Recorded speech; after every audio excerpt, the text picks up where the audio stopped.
NASA has refuted Hoagland's claims and refuses to comment on his allegations.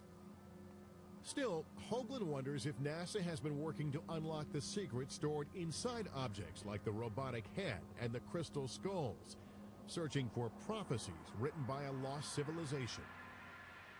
If you were one of these ancient, incredibly sophisticated cultures, and you knew that terrible things were going to happen to the planet, and you wanted to leave libraries for your future descendants so they could reconstruct what it was that had happened and how to avoid it, maybe that's the mode that you would choose.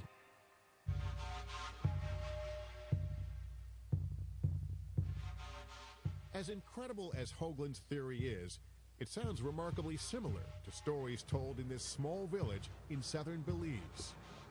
The legend tells us that the crystal skull is not made by earthly men like us here. It comes from an alien world. We say it's an alien because they are not like me and you. These aliens are from the different dimensional world. Whether guided by alien gods or earthly ambition, Bill Holman is nearing the top of the mountain. Underneath his feet is an ancient Maya pyramid, the lost city of Uxbantun. Didn't you say that some of the, like a king or some of their family might be in this area? The theory that I've heard from archaeologists is that a branch of the royal family lived here. As he neared the summit, Bill could feel the presence of the ancient Maya.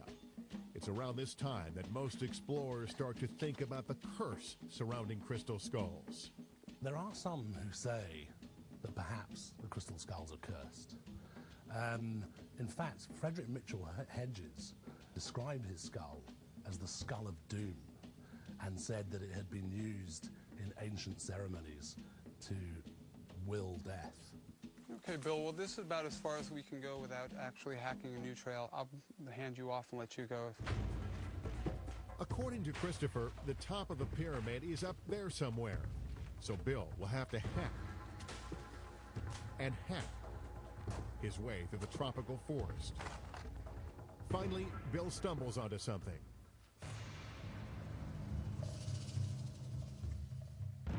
It's a tiny exposed wall. He's found just a piece of the ancient city of Uxbantun.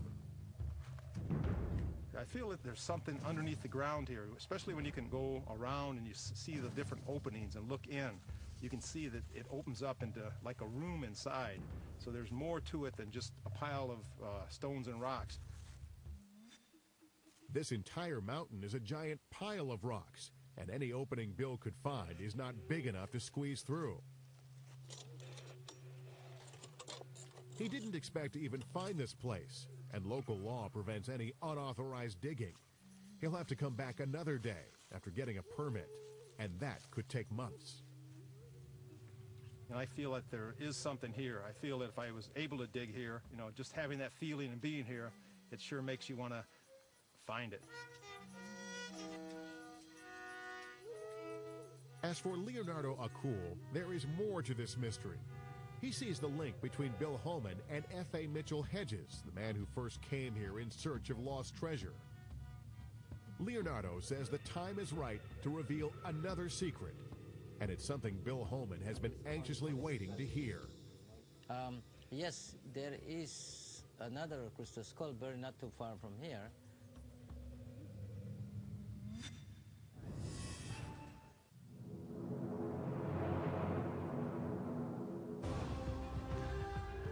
Like the incredible adventures of Indiana Jones in the movies, real-life adventurer Bill Holman is on a mission. Here in Belize, Bill is hoping to find another crystal skull, one similar to the skull purportedly found by Mitchell Hedges more than 80 years ago. Maya legend says the skulls contain the secrets of the gods. Others believe the skulls will reveal profound wisdom from an advanced civilization said to have founded the lost continent of Atlantis, once the code is broken by finding all 13 skulls. So the search is on, and Bill has just received a tantalizing promise from Leonardo Acul, his friend and a spiritual leader to the Maya, who still live here in Belize, on the lands their ancestors inhabited centuries ago. Leonardo knows where another skull is hidden, and he will take Bill to it. But first, Bill will have to be patient until the time is right to go there. With limited time, Bill decides not to wait around, but to travel to the island of Roatan, just off the coast of Honduras, for a couple of days. Mitchell Hedges lived on Roatan for 7 years in the 1930s, and Bill says there is some evidence that he may have even found and hidden a second skull on or around the island. Local diving legend Doc Radowski knows more about these waters than anyone. When Mitchell Hedges came here and was working here, it was very primitive. There were no roads. Everything moved by boat. There was no electricity, no running water. Pretty much like Treasure Island in Robert Louis Stevenson's book. Buried treasure also attracted Mitchell Hedges to Roatan. For centuries, Roatan had been a base for pirates. The most famous and most wanted was Henry Morgan. Morgan robbed Spain's Caribbean colonies during the late 17th century, even seizing Jamaica from the Spanish and converting it into an English colony. Over time, dozens of ships were lost. In Roatan and around Port Royal, there's probably treasure to be found. The amount of buried treasure is probably anybody's guess. Lee Matuta was just a kid when Mitchell Hedges arrived. I was staying on the key, digging the key up, looking treasures and found key and chase of money. The old-timers here believe that Mitchell Hedges struck it rich, hauling up 3 treasure chests full of gold doubloons. But he is also said to have found something even more valuable, hidden within a local cave, a fantastic object made of crystal, possibly another crystal skull. As the story goes, when the authorities tried to stop him from taking these treasures out of the country, Mitchell Hedges is said to have thrown one of the chests and the crystal skull into these waters. And now Bill Holman is here to look for them. Yeah, we're on the site of a sunken 17th century ship loaded with Spanish gold right in this area. Much of the gold was taken off and placed in chests buried by the pirates. F.A. Mitchell Hedges was here and he located some of the chests. And we have metal detectors. We're going to go down and scour the area and see what we can come up with. This will be a new adventure for me. The anchor is set as we suit up and dive in. Who knows? If we don't find a skull, maybe Bill and I will find some doubloons. As we scour the grassy ocean floor, we enter a world many have never seen before. We glide over and around the ancient wreck, but no sign of treasure, and the current is becoming stronger. But then, something happens. Bill points the metal detector over some large chunks of the old shipwreck. The needle spikes, but just for a second. It doesn't look as if anything but bits of a picturesque wreck is buried here. And this current is tricky. It's so strong, it's dragging us away. Unable to stay positioned, Bill and I meet at the top. I sifted the sand there where I thought I saw something, but it's really hard to know. It's a little dangerous, too. There's a lot of jagged edges. I'm guessing there's a lot of undiscovered stuff in this area, given the amount of history and warfare that took place here. After struggling against strong currents and limited visibility, we've come up empty. It was a long shot anyway.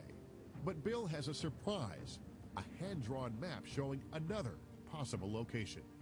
Anna Mitchell Hedges was here in 2002, and when she was here, she gave me some ideas where her and her father might have lost or left some treasure. And I want to go back to that spot. I want to see if we can find it. Is it far from here? I mean, did she give you a pretty good ID where it is? Yeah, it's right across the bay, so it's not too far from here at all. That's it. Bill is still on the hunt, still consumed with adventure. But he isn't the only person obsessed with skulls and their power. A world away, Joanne Parks, owner of Max, the second most renowned skull on Earth, will soon be presenting him to a devoted audience. I'm bringing Max to New York City for a magical, mystical event at the Meta Center. Joanne, from Houston, Texas, has been traveling with this skull for the last 21 years. She believes the skull has tremendous healing powers. Max the skull came into my life through a major shift. We met a healer through a family medical doctor in 1973 when our 12-year-old daughter had been diagnosed and was dying of bone cancer. According to Joanne, her oldest daughter was given only 3 months to live. She says a lama named Norbu Chin used his skull to try to help heal her daughter. They would chant and talk Tibetan to the skull and claim they communicated with it. Between the monk's work, the creator's work, the skull's work, they did give her extension on her life for 3 years. She lived for 3 more years very well. Just before Norbu died, he gave Joanne his crystal skull. Since then, she has conducted numerous ceremonies with it. I want to welcome all of you to being here this evening. And Joanne brings Max to people who want to draw support from the skull's supposed spiritual and healing powers. Max did for me what no human could do. He helped tap into me and bring me out of a deep, dark pit, a 5-long-year deep, dark pit over the death of my daughter, and helped me to express myself through him. He's here to help people along on their own spiritual path and their own ways. Back in Honduras, Bill continues his own quest. He is anxious to see where the hand-drawn map given to him by Anna will take him. We're just off the shores of Roatan, and as best we can tell, where X marks the spot on the Mitchell Hedges map. The water here is about 30 feet deep and crystal clear. Perfect conditions to hunt the treasure. Mitchell Hedges dropped overboard more than 70 years ago. Though the waters are clear from above as Bill dropped into them, visibility quickly becomes a problem. The current is stronger than before, and it's hard for Bill to get his bearings. And down here, he must be extremely alert. This area is known for its sharks. But nothing is going his way, and we quickly realize we have hit another dead end. Maybe it's just not our day. But Lee Matuta believes there's another reason Bill came up empty. The treasure is cursed. It enchanted, sister. You can't get it. If you want that money, you got to break that enchantment. You either got to kill a rooster. That's what they say, kill a rooster, a white rooster. But you got to cut him, his neck off over the hole and let the blood drop down into the hole, and then you will get it. Enchanted or not, Bill has one more lead to follow before returning to Belize. Anna has also left him 2 photographs. One shows the entrance of a cave. The other is a picture of the hills and shoreline on the nearby island of Helene. Perhaps the treasure and skull are buried there.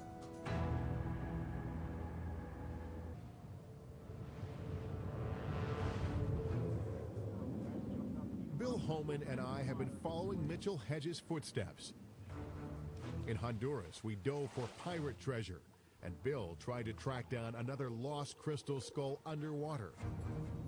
And he will soon be returning to Honduras to follow clues in a mysterious photograph left to him by Anna Mitchell Hedges, a photograph depicting the site of a cave where a crystal skull may be buried. Now, back in Belize, Bill continues his quest. We have returned to Lubantoon, the place where the Mitchell Hedges skull is said to have been found. And I have a few hard questions for Bill, hoping to get to the bottom of where the skull ultimately came from. You've come here with Anna before. She remembered pretty much everything. It's changed a little bit since, when she was here, they didn't have quite all the different pyramids uncovered and everything, but she was able to go through it and point out pretty much different things that they found and where they found them. Anna claimed that one day during the 1924 expedition to Lubantoon, she climbed to the top of a pyramid.